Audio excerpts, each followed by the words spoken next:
you, the Brodeo is over. No more Sausage Fest on the stage.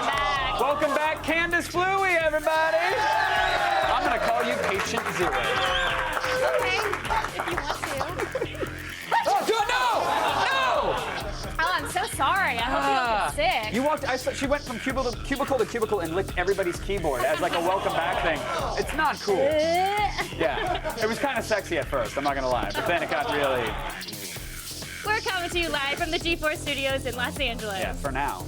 On the show today, Dan Fogler from Take Me Home Tonight will be here live to talk about how back in the 80s, everybody partied like Charlie Sheen. Of course, no one told Charlie Sheen to stop partying like it's the 80s, but that's okay. He'll get the memo. The big news of the day, by the way, is the battle for your tech dollars. What up? Steve Jobs took the stage to introduce a new iPad 2 and simultaneously ruined Nintendo's Mario Party happening right across the street.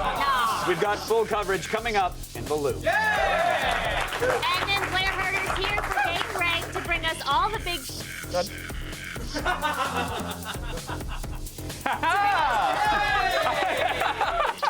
You did that. I did. Grandma's gonna be pissed. Hey, no, she's gonna be proud. I didn't know it was. I didn't know it was Bring Your Kids to Work Day. Yep. It is today. And then Blair Herder's here for Game Break to bring us all the big gaming news to come out of San Francisco's Game Developers Conference. Like Nintendo's 3DS, it's 3D without the glasses. Oh. Super cool. Oh, nice. Plus, Galactopedia will illuminate every disaster that can befall us from space. There's asteroids, space huggers, and solar flares competing for the chance to wipe us out. Oh. Oh, we actually already tripled yesterday's rating. So good night, everybody. See ya. Really? Yep, we're done. Oh. Web videos dead ahead. Yeah, let's go around the net.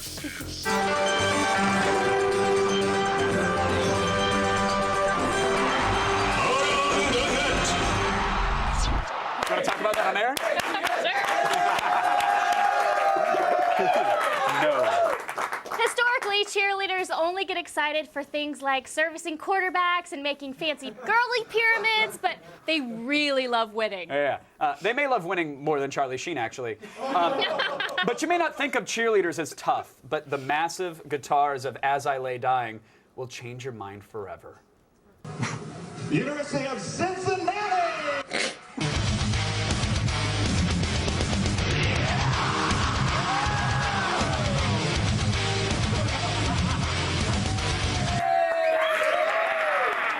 Actually, I would love to give those cheerleaders something to headbang on, if you know what I'm talking about. G-R-O-S-S!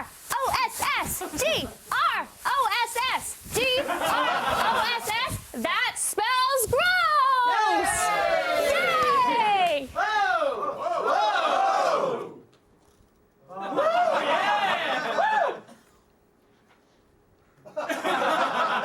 I don't.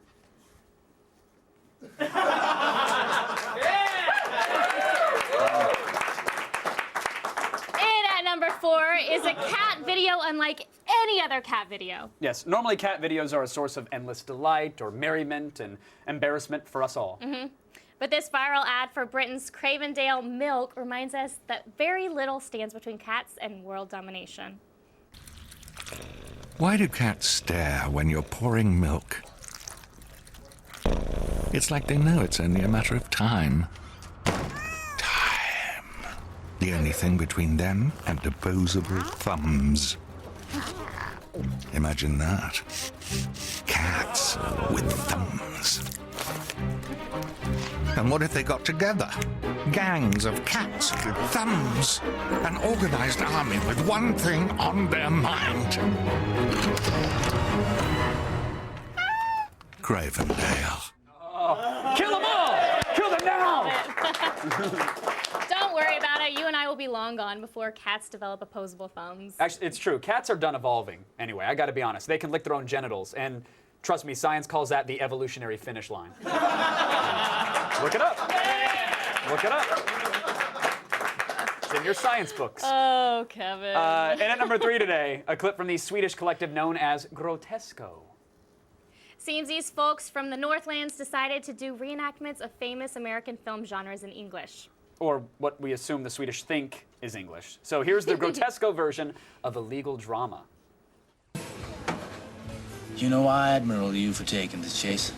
A lot of people down here in Casserole Say you joined the Hula Hula Club. Well, Billy Bob, people say and tally ho. And the Hula Hula Club ain't for whiskey. Well, what had we here? A mama's boy from New York City. Yee-haw! Smackaroo, Tom Jr. I ain't talking to you, Billy Bob. I'm talking to this here Danny Glover so that he can keep his nosy-posy-rosy in the can. Now scram! My nosy-posy, rosy-chosen Moses stay right here in the can. Till the can fry. Oh, okay, all right. I mean, you should have expected it. That's what you get when you're a country of alcoholics that live in the dark. You know what I mean? Those are the ones that don't kill themselves. Very true. The winners. Are we on over there? Are we on anywhere anymore? Oh, okay, cool. All right. Well, thanks. Hope you enjoyed that. In at number 2 today, one of the most compelling videos we've ever shown on Around the Net. This first-person helmet cam clip from a 2010 urban mountain biking race, yes, they exist, in Chile, it turns out to be more exciting than any console racing game.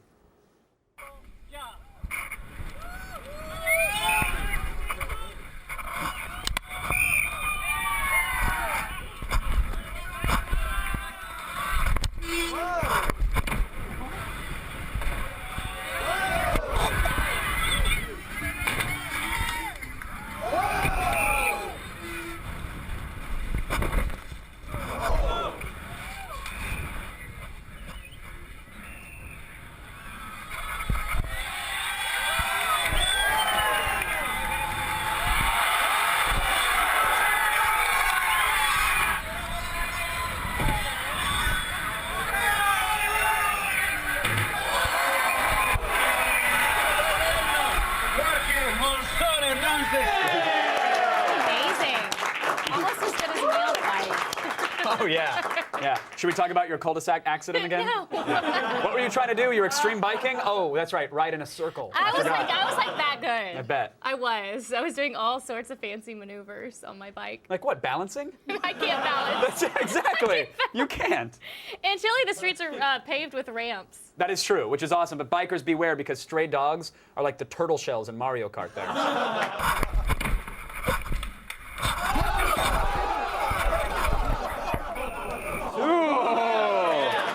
You know, that was close. In Chile, man's best friend is kind of a jerk, you know, and then sometimes dinner, so watch out.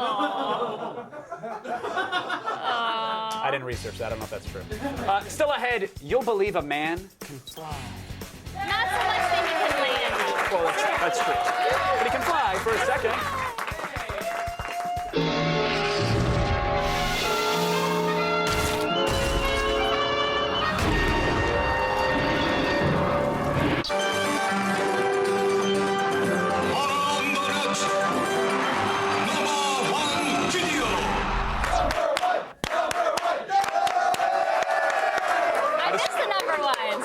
I missed you.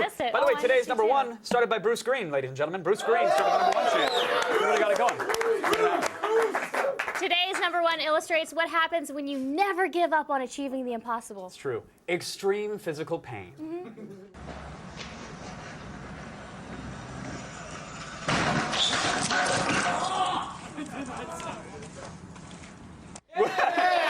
It sounded like a cartoon crash where like, you hear a bicycle and then like a can opener and then a piano falls. Like, that was brilliant.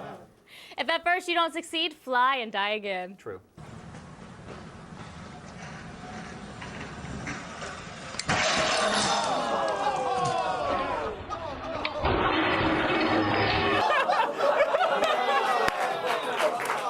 Did he die? No. Okay. No, he did not die, but to be honest, that was his last chance to ever take the stairs, so I feel kind of bad. That's awful. That might be true. Plus, he's attempting that trick on a Razor scooter. Like, even if you pull it off, it's not like you're going to be swimming in vagina. Like, why risk it? I don't know. I think that's pretty sexy. What, the face scrape or the actual Razor scooter portion? Razor scooter. Oh, barrier to entry is low, kids. Get on it. To get your daily viral fix and to check out all the viral videos we have to offer, go to g4tv.com/. Around the nets! It's unrehearsed awesome right there. It happened. It just happened. Now, the big news of the day is out of San Francisco, where Steve Jobs unveiled the iPad 2. Yes, and we actually have our roving reporter, Brick Broxson, live on the scene. Brick, are you there? Hi. Oh, hey. What's up, man? Brick, we're live on Attack right now, so could you tell us what's happening in San Francisco? Oh, man, where do I begin? I mean, I got in last night, and what a city. It's so beautiful. It has tall things. It's relaxed marijuana laws. Okay, Brick, tell us about the new iPad. I haven't tried that yet. Is it good? Apple? Oh, I'd love an apple right now, man. My mouth is so dry. Brick, let's not encourage. Brick, did you even make it to the Moscone Center? Oh, man, could I go for a scone right now? No, Brick, that's not. Where's the scone center? Brick, I need you to focus. Hi, Brick? Yeah, Hi. hi. Hi, Brick, are you there? Hi. You said hi, Brick. That's just so funny. I mean, because I'm high. Okay, Brick, thank you so much for that report from San Francisco. We'll talk to you later. Okay. Bye. Bye-bye. Bye, Brick. Thank you. Are you going to hang up first? That's not. You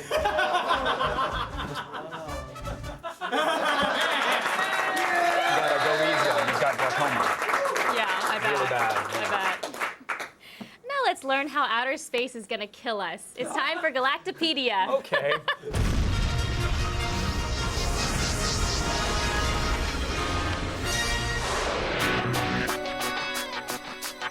Asteroids, solar explosions, rogue planets. They all sound like plots from bad sci-fi films, but as it turns out, Hollywood might be onto something.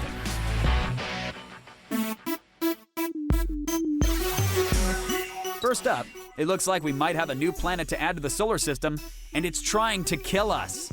Recently, astrophysicists at the University of Louisiana found evidence that a gas giant might be orbiting our solar system beyond Pluto, and this could explain why comets fly so close to Earth. Named Tyche, this planet is estimated to be about 4 times the size of Jupiter, with a 27 million year orbital path sweeping through the Oort cloud. That's the icy cloud of comets located just outside our system. Some researchers believe that Tyche's gravitational influence is responsible for the majority of comets in our system and could explain why there is an extinction-level event on Earth every 27 million years. Many researchers are skeptical of the existence of Tyche, but NASA scientists are hoping that their new telescope, the Wide Field Infrared Survey Explorer, will finally be able to determine what is out there once and for all. Next up, it looks like space weather from the sun could pose some major issues for humanity in the coming years. Last month, the sun set off its most powerful solar flare in the last 4 years, unleashing a massive wave of charged particles at Earth. These types of storms bathe Earth in ultraviolet radiation and have the ability to take down power grids and telecommunication networks, with outages lasting for days to months and even years in extreme cases. Researchers at NASA registered the eruption as a Class X 2.2, the strongest type of flare that the sun can emit.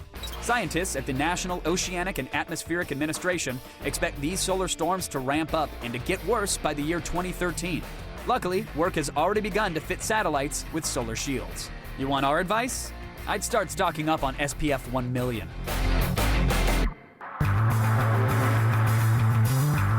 And finally, if that wasn't enough doom and gloom, just last month, a small asteroid came within record distance of hitting the Earth.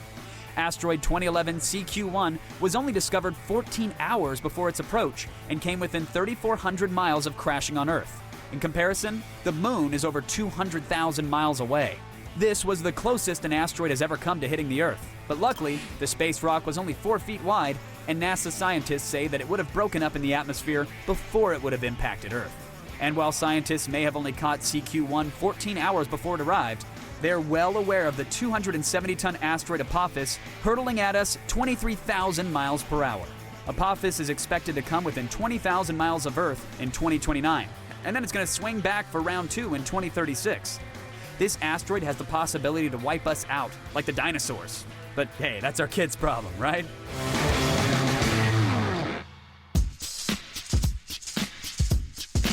Solar flares, mystery planets throwing comets, asteroids? Come on, space. You're gonna have to do a lot better than that. Yay! Hey, Apple just unveiled the iPad 2, but should you trade up? And what's this we hear about an iPad 3 right around the corner? Oh, you'll find out in the loop.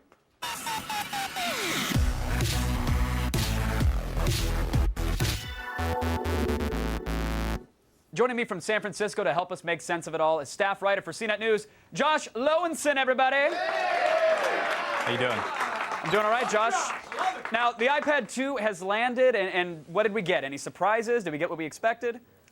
I think, yeah, we got what we expected. I mean, it's thinner, it's lighter, it's faster, but it's going to be at the same price. But so that, I mean, that sounds good. I mean, specs have been upgraded, same price, but none of those things had the wow factor that I think the unveiling of the first iPad did. Or am I wrong there? Am I missing something? No, I agree with you. I think the real story is what's happening on the inside. We have faster internals, so we're getting a processor that's about twice as fast, and it has a more graphical power, so you're going to be able to kind of run these 3D games a lot better than you could on the first one. But I'm in LA, so what's on the inside matters not to me.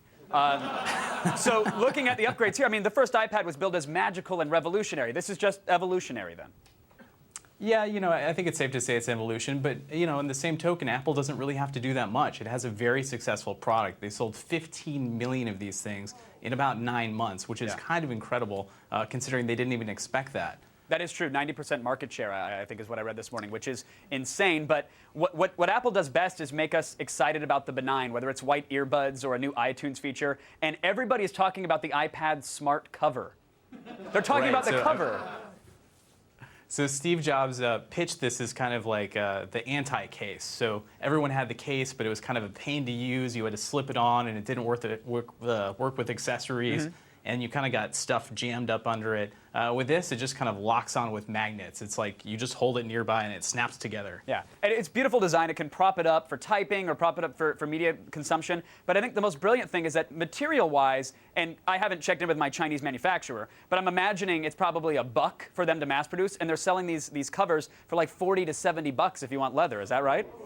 Yeah, so they have 5 colors in the polyurethane, which is, you know, like rubbery, and that's $39. And then if you want to upgrade to the leather, that's $69. I'll pay an extra $30 for the cup holders and heated seats too, because Apple, I'm such a sucker. I will line up for the cover. I hate admitting it. But another big feature that everybody's talking about is HDMI mirrored output, correct? Yeah, this is really cool because for a while Apple was having this thing where developers would kind of have to program in the capability to kind of put stuff out through the VGA cable, and not all apps would do this. And so what they've done is they've kind of had this little plug on the bottom that goes out to HDMI, so you can hook it up to a TV or a monitor or whatever, and it mirrors everything you're doing on screen, so you can, you know, play video game apps on your TV. It's kind of crazy. Does that compete at all with the Apple TV, considering it spits out 1080p? So if you were to get potentially this new iPad and run Netflix or download movies from the iTunes Store, it now becomes like a new set-top box that competes with Google TV, Apple TV, Boxee, etc.? I think there's definitely that use for it, and I think it also kind of opens up an avenue for some of these experimental games where you're kind of using the iPhone or maybe the iPod Touch as the controller. Right. Because now you really have that kind of graphical power and something that can kind of run off on the side right up through your TV. Right. So it's a very interesting step. It will be cool to see how developers take advantage of that. But now, here's the thing. As a developer, Apple's had a big head start. Does this give them a bigger lead over other tablets like the Zoom, which is running on Android, and all these other copycats that are coming out this year? That is what Apple called it. They called 2011 the year of the tablet copycats. And, I think they definitely have a lead, and Steve Jobs was very, adamant to point that out, that they have this huge library of applications that works with, this huge lineup of products now. But I think it's also kind of a matter of, that these competitors aren't out yet. HP's touchpad isn't coming till this summer. We're still waiting for a price and release date on the RIM Playbook, and now we have the Zoom, which is $800. So, it's a very competitive landscape. Then, yeah. All right, so Josh, here's the billion-dollar question, all right? We have the lighter, thinner, faster, super-powered iPad 2 with 2 cameras in it. Great, love it. And the magical case, or cover. Don't call it a case. Steve Jobs would descend and turtleneck me. But the iPad 2 is coming in stores March 11th. If you own an iPad, do you upgrade? Yeah, that's a hard question. I think for me, I already have one, so I probably won't be upgrading. But I know a lot of people are kind of waiting on the fence to get one, maybe wait for some of the kinks to get ironed out from the first generation, this is obviously a very attractive prospect.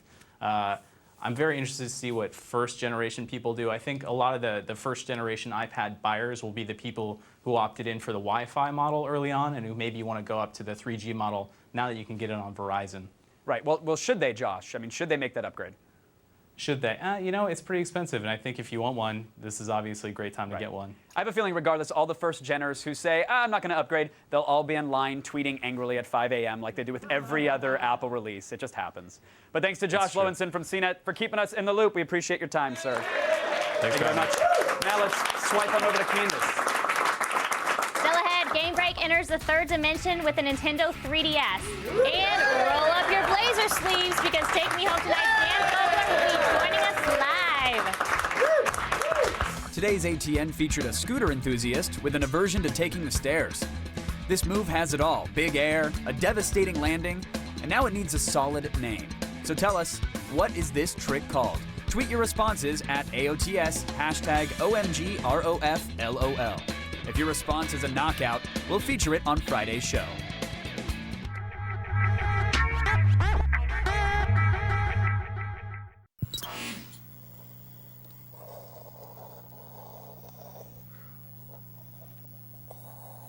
Galactic Encounters. Oh,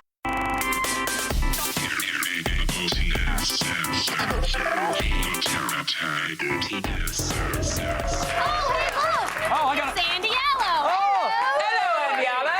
Hey! Thanks, guys. Right now, it's time to start the feed. All the news you need to know. It's Wednesday, March 2nd, and here are your top stories that aren't related to the iPad. Google has pulled almost 24 apps from the Android marketplace due to a malware infection. I know, the affected apps are all free knockoffs of popular games and utilities from the same 3 developers, and they've been downloaded a combined 200,000 times. The infected apps apparently steal phone data and act as a Trojan that opens the phone's pipelines for more malicious software. Of course, this highlights an issue with Android's open policy and lack of regulation, whereas Apple individually screens every app that is submitted, so chalk one up for Apple. Yay! Are you still pissed off that you didn't get that gamer tag you wanted when you signed up for Xbox Live? Yeah. Me too. Well, you might still be able to get it! Major Nelson recently announced that Microsoft is going to start bringing back previously used and unused unavailable gamer tags and putting some of them back up for grabs. He says the process will take some time, but if you're eyeing a new tag, you should check back regularly. So, Foxy Gamer Mama, here I come. But gamer tag, schmamer tag, you don't just want to play video games, you want to make them. So lucky for you, the Princeton Review just released their picks for the top video game design schools in the country. At the very top is the University of Southern California School of Interactive Media and Computer Science. The rest of the top 5 includes the University of Central Florida, SMU, the Rochester Institute of Technology in New York, followed by Drexel University in Philadelphia. So yes, kids, it's true. You can go to school to play video games and write a term paper titled The Evolution of First-Person Shooters, because dreams do come true. And finally, it turns out that farting apps are pretty lucrative business. They are. And now you too can get a piece of the pie and buy out iFart. The company behind the most popular flatulating app is up for sale on eBay. The current price is hovering around $55,000 and still has 8 days left of bidding. But if you want, you can buy it now for $1 million. Hey! iFart creator Joel Combs said, quote, "It's time to pass the iFart baton to a company or individual that desires to take it to the next level." Hey Joel, I'll show you how to take it to the next level. I'm Andy Yellow, and you've just been fed. What? No. Let's get a take 2 on that one, Andy. I think you got better, Andy. I'm not gonna lie. I saw rehearsal. Oh, what? Come on, you're gonna bust me out? All right. Yep. Yeah? Okay, go. Back to you guys. Thank you, Andy. Honestly, I just wanted to see if she'd do it again. Thanks, Andy. Of course you did. That was a good one too. That's He legit. always is tooting, pretend tooting, and I think he's real tooting. Tooting. I call it tooting. Tooting. I call it tooting. Don't give Okay. me a hard time. Fun fact, the original title of the Adjustment Bureau was Time Hats. That was the original title of the movie? Yeah, Time Hats? Time Hats. Nothing wrong with that. I mean, I'd see it. I just, Time Hats? Yeah. Is your destiny a little off course? Well, then a visit from the Adjustment Bureau might be your fix. We are the people who make sure things happen according to plan. Matt Damon plays a politician on the path to greatness when a chance meeting leads to finding the love of his life. But these two aren't supposed to be together, at least according to the badasses in fedoras. He has to spill his coffee on his shirt by 7:05. We've all experienced bizarre coincidences in our life. Is that proof that there's something going on like an Adjustment Bureau? It's an interesting, idea. Sometimes you spill your coffee and it's you, and sometimes it's the Adjustment Bureau kind of, getting you back on plan, because then you have to go change your shirt and you take a different bus and, that kind of thing. Well, in the battle of fate versus free will, who wins? I hope free will, because the idea that everything's fated and slotted out and that whatever choices you make are just sort of feeding into that is a little defeating. Why do you want to keep us apart? Because the plan says so. Well, then you misread the plan. No, there's no misreading the plan when it comes to you and Elise. The plan's wrong. I like to think that your choices matter and you're in control of your own life, but I look back at my life and look at all the things that I wasn't in control of that led me to where I am, so it makes you wonder. Whatever happens, I'm not going to let anything come between us again. In fact, the movie inspired me because after I saw it, I texted this girl I met in Germany 2 years ago. She texted me back, I'm naked on a beach in Sri Lanka. Yikes. So why aren't you in Sri Lanka? Well, I got to book a flight. I'm here for this. Okay, but did the movie make you want to text her? It did because the whole idea that your character, you have this chance meeting and then you don't forget that person. Strange, right? Wow. Is the dude she's naked on the beach with gonna mind if you just show up? Precisely. I'm naked on a beach in Sri Lanka with Kevin. I don't care what you put in my way, I'm not giving up. In the roles that you guys both play, I mean, you could be a dancer in real life. You could have a career in politics. That's actually what we're doing after this junket. This is our I will be final following my junket. dream of dance, and Matt is running for office. No, I inhaled. I'm not gonna be able to do that. Oh, yes! You said you had trouble feeling. Action, romance, and mystical angels in sporty hats. Find out who wins in the battle of fate versus free will in the Adjustment Bureau.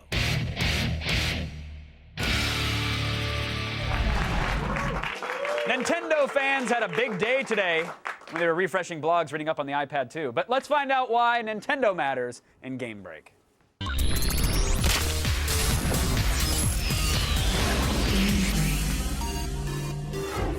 And poof, he's here! X-Plays Blair Herta! This isn't a pre-tape either. I was literally not here 5 seconds ago. Yeah. You were holding your own chair off to the side, and then you ran in like a commando. Art department? Fired? What? Okay. No. All right, moving on. Before we get into Killzone 3, which is what we're going to talk about, the Game Developers Conference is going on. Nintendo had some big announcements today. What did we learn? First thing, Nintendo President Satoru Iwata and Nintendo of America Chief Reggie Fils-Aimé were both rolled out to their press conference. That usually means big announcements. Now you're making up names. What were the announcements? Netflix available on the 3DS this summer. You'll actually be able to stream. Important to note that you'll be able to stream 2D movies, but you can watch 3D trailers. This is something we talked about in the past, though. It's also important to note that the 3DS is not the size of my card right here. It's a little smaller, right? Yeah. So do we really care that much about that thing? I don't know. I mean, I think to have streaming capabilities for the tweens, I guess they're gonna stream it, but.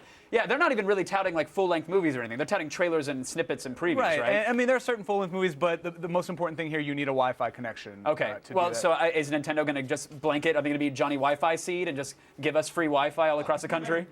That's an American fable for a new time right there. You're welcome. They've announced a partnership with AT&T. They're going to have 10,000 Wi-Fi spots available around the country, which means 2,000 Starbucks will be working, which will be cool.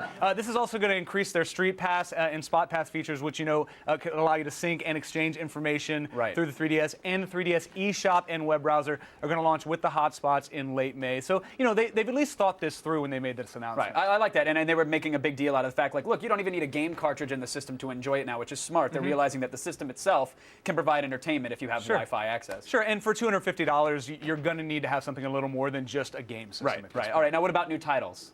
That's the thing. They announced the new Super Mario Brothers, which is a huge deal. If anybody, was it just the title screen with a little tail? Yeah, which means hopefully that's some Super Mario with the suits and stuff like that is what I'm hoping. Unfortunately, though, did not announce it as a launch title, and this is something we talked about in the past. The launch lineup's not so strong. We are going to find out more about the new Super Mario Brothers at E3 this year, so obviously you can catch that on. Well, look, launch day, you're going to have that Green Lantern trailer streaming, which will be awesome from Netflix. Those abs in 3D on a train. Stop it! Don't out this entire studio right now. So excited. Now let's get to the PS3. First-person shooter Killzone 3 is out now, and I thought I was over the FPS genre entirely. I found myself really enjoying it. I really enjoyed it. So this is coming from someone who didn't play Killzone 1 or 2, or hardly played them. Bring us up to speed. What's happening in 3? Well, 3, you start off literally where the game ended. I mean, you end Killzone 2 sitting on some stairs. Spoiler alert, but really it's a couple years old. And then you start the game sitting on some stairs. We're just having a casual chat on the stoop? Yeah, is that you're what just it is? hanging out. You know, you're in Brooklyn. A hipster developed it. But you're part of the ISA, and you're actually on the Helghast planet. The ships are flying over. You're back in the fight. You're playing from the character from Killzone 2. Okay. The important thing to note, though, is that the controls and the shooting mechanics are drastically improved. Way better. This was the first time I played an FPS on the PS3 that felt right to me. Absolutely, and this is something that, as a PS3 exclusive, this is one of the first times I can actually tell you, if you own a PS3, you must own this game. This is the first-person shooter on the PS3. The controls are incredible. The controls are incredible, and then they offer these other modes, which they're touting, which totally ruin the controls. And I'm talking about the PlayStation Move capabilities, and then is it the sharpshooter? What do they call in the plastic Nerf attachment? Let's call it that. Let's call it that now. Oh, there. I was not expecting a toss. Magically it appeared. There you go. Good hands. Well, good hands. let's talk about the Move itself first of all. Yes. The Move, I don't play a lot of online games because I'm busy living my life. But my friends that do play... Because you're busy playing DC Universe online. Yeah, okay, let's be honest. I'm busy living my life as a superhero. Retake this one. Yeah, we're good. 3, that's 2, awkward. So I don't play a lot of online games, but my friends that do play online games, they're telling me that the Move, if you're proficient with the Move on this game, you are absolutely unstoppable. Okay. With multiplayer, I mean, it harkens back to the keyboard mouse days. You're always going to be better with a first-person shooter on a keyboard and a mouse. Sure. But the Move controls I found for the single-player experience, this is a game that is essentially one gigantic firefight. I do a lot of steroids, and I cannot hold up this equipment for 6 hours straight. Right? And then if you add this thing to it right here, the sharpshooter is what we're calling it. It's probably the real title. Does it have a name? I don't even know. Sharpshooter sounds good. Sounds great. Yep. You attach the Move to it here. Again, you're holding, this is not light, right? This is a heavy piece of equipment. But the things I do like about it, there are certain things in this game. For instance, when you have to zoom in, you click the right stick. If you've ever played a first-person shooter, you're used to the left trigger for that, right? Yep. This actually maps the zoom on different parts of the control, so it makes it easier to map buttons. But on the whole, you're controlling. So zooming in, awesome. Yeah. Turning left or right is a chore. Yeah, because you're still turning with this. It's an ab workout, and it's frustrating. And then if you're playing in 3D mode, you have your 3D goggles on, plus the gun. It's like you feel like a soldier because you're carrying 30 pounds of plastic. Right. But you're walking and you're turning left, but trying to shoot left. But anywhere this goes is where your reticle is going to go. So if you play like in a dump, like a graveyard, with like ghosts flying around and you're scared, you're going to be screwed. Well, not an optimal environment to play Killzone. No, not at all. I just, unfortunately, I think it's cool, but I can't recommend it, dude. It's kind of a bummer because I like the concept of it. But I think it's superfluous, but throw that out of the equation, and Killzone 3 is still an enjoyable experience, is it not? I got to say that we gave it, I think we gave it maybe a 4 out of 5. Look at that right there on the prompter. There it is. We gave it a 4 out of 5, and I have to tell you, man, this is something we talked about. I played Bulletstorm right before I played this. Bulletstorm tried to do something different. This is very much your typical first-person traditional shooter. FPS. It looks so good. The story is great, and the firefights are incredible. I highly recommend this. I agree. We didn't even get to multiplayer, which I actually had a great time with as well, and the co-op was absolutely. good. So, again, don't worry about the Move stuff, a little gimmicky. Killzone 3 on its own, pretty solid. Absolutely. All right, Blair Herder, thank you so much. Appreciate it. If you want to take your chair, you're welcome to. Yeah, that's all yours. Actually. I'm just going to go back in the shadow where they made me stand for 2 blocks. Awkwardly creep. Yeah. Oh, by the way, anything, before I let you go, just out of curiosity, anything going on over at X-Play? Wow, great setup there, Kevin. As a matter of fact, we've got all access to PAX East from Boston. What? That's right. Beginning on March 15th, Adam and Morgan and myself are going to have the best of all the panels, game announcements, and parties. And I got to keep in mind, man, this is a big deal. PAX has kind of become the more fun version of E3 in a lot of ways. Yeah. So it's important to watch this stuff because a lot of games are being announced at these. I agree. There's huge stuff there. Blair Herder, everybody. Thank you, sir. But now it's time to talk to Candace. Evan, superfluous, really? Who says that? Stay tuned. Dan Fogler from Take Me Home Tonight joins me live next. The Feed is brought to you by America's Navy, a global force for good. Fail. You're dead. Major fail. Fail. Code. Fail, fail, fail, fail. You lose.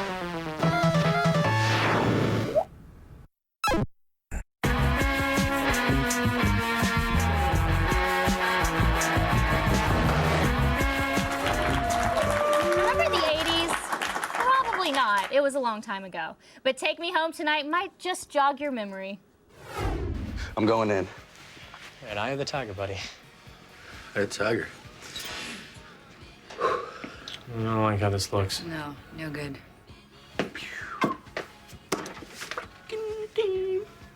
So, so you like music? I hate it. Oh, not the book, Barry. Oh, no, not The Art of War. Oh, God. You ever read Sun Tzu's Art of War? I have. It's amazing. I'll give you my number. I'll loan it to you. Get back to me at a later date of your choosing, and we'll have a, I don't know, bottle of chilled white Zin. Hold it.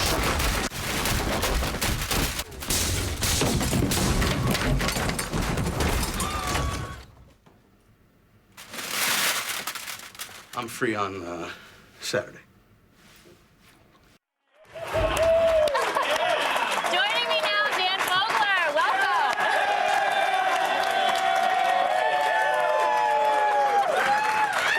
Has anything like that ever actually happened to you? Leaning against a bookshelf, Well, trying to impress the lady? Hitting on a cougar in a music store. And all of a sudden, I just destroyed the place. Yeah, no. It happens every day. Oh, you poor thing. I know. Now, you're no stranger to the 80s. Hell no. Yeah, tell me about it. I went back in time there. We took a time machine. You did? I lived it. But you actually lived in the 80s. Yeah, we did. You grew up in the 80s. So was this, Oh, yes. was this interesting to kind of go back to when you were in the 80s at that time period? Oh, my God, yeah, because, I mean, those are my formative years. And, you know, I was a kid in the 80s, and I was living in Brooklyn and watching my favorite movies, like, you know, Raiders of the Lost Ark and stuff. I mean, like, people are... You're a big Star Wars fan. Hell yeah. Yeah. And that was that was like the last time of innocence, really, you know. 80s, 90s. I guess so. Yeah, no. Sold our souls. We sold our souls in the 80s. Oh. With all the drugs. I wouldn't know about drugs. You wouldn't know about that? No. You got to see the movie then. I do have to see the movie. Because, Now, you're a little bit of a geek, right? what You trying to call say? yourself a little geek? I'm just saying, you are, right? This is what Yes. I've heard. I am a little bit of a geek. Now, did growing up a little bit of a geek help you out in your career? I guess so. I mean, yeah. I mean, I used to play if playing Dungeons and Dragons makes me a geek. Yes, Hell yeah. I was playing some Marvel game and stuff when I was a kid. Role-playing? Role-playing games, you know, like, definitely. And that led to creating characters and making my own comic books and making storyboards and then making movies. And yeah, it's just like a very easy transition into that. Now, you do some great impressions. I hear you do a great impression of Al Pacino. Is there anyone else? Yeah, I do. I don't mean walking. That is a mean walk-in. I do good. I do good, Pacino. I do an okay De Niro. That's great. I hear you're pretty good also, not just with impressions, but you're also pretty good on a stripper pole. What? What are you talking about? I mean, that's just what I've heard. Oh, you heard the Party thing bus? with the party bus. Yeah, you wanna There was expand a little bit on that? There was a party bus you know, we had a party bus because we all out in Phoenix, and that because we all wanted, it was a party movie, so we all got along, and our one day off on Saturday, we'd all go out and party, and everyone wanted to drink and have a good time, and no one wanted to drive home, so they got this like giant limo, huge party bus that was like a disco on wheels. And it had a stripper pole. And it had a stripper pole in the middle of it, and you know, definitely at the end, inevitably at the end of the night, there would be some guy or girl who's wasted like 1 minute just looking sexy in the next pothole, and then they're just all BAM! Hurt my nuts! You know. That's amazing. I wish I could see that. That happened a lot. Topher Grace happened to him so many times. Poor Topher Grace. All right, well, thank you so much for joining us, Dan. Oh, my pleasure. Take Me Home Tonight hits theaters on Friday. Stick around, today's epic fail speaks with a British accent, which makes it sound smarter.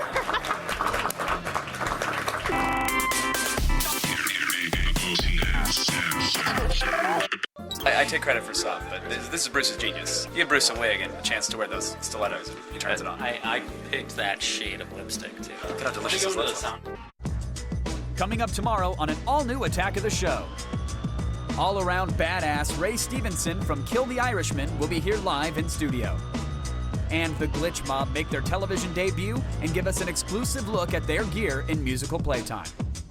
Plus, we'll look at the infamous Sega CD and its bizarre use of full-motion video in Tales from the Console Graveyard. See it tomorrow. Today's epic fail will change your mind about British comedy. Yeah, it's probably safer to just stay off of British reality shows.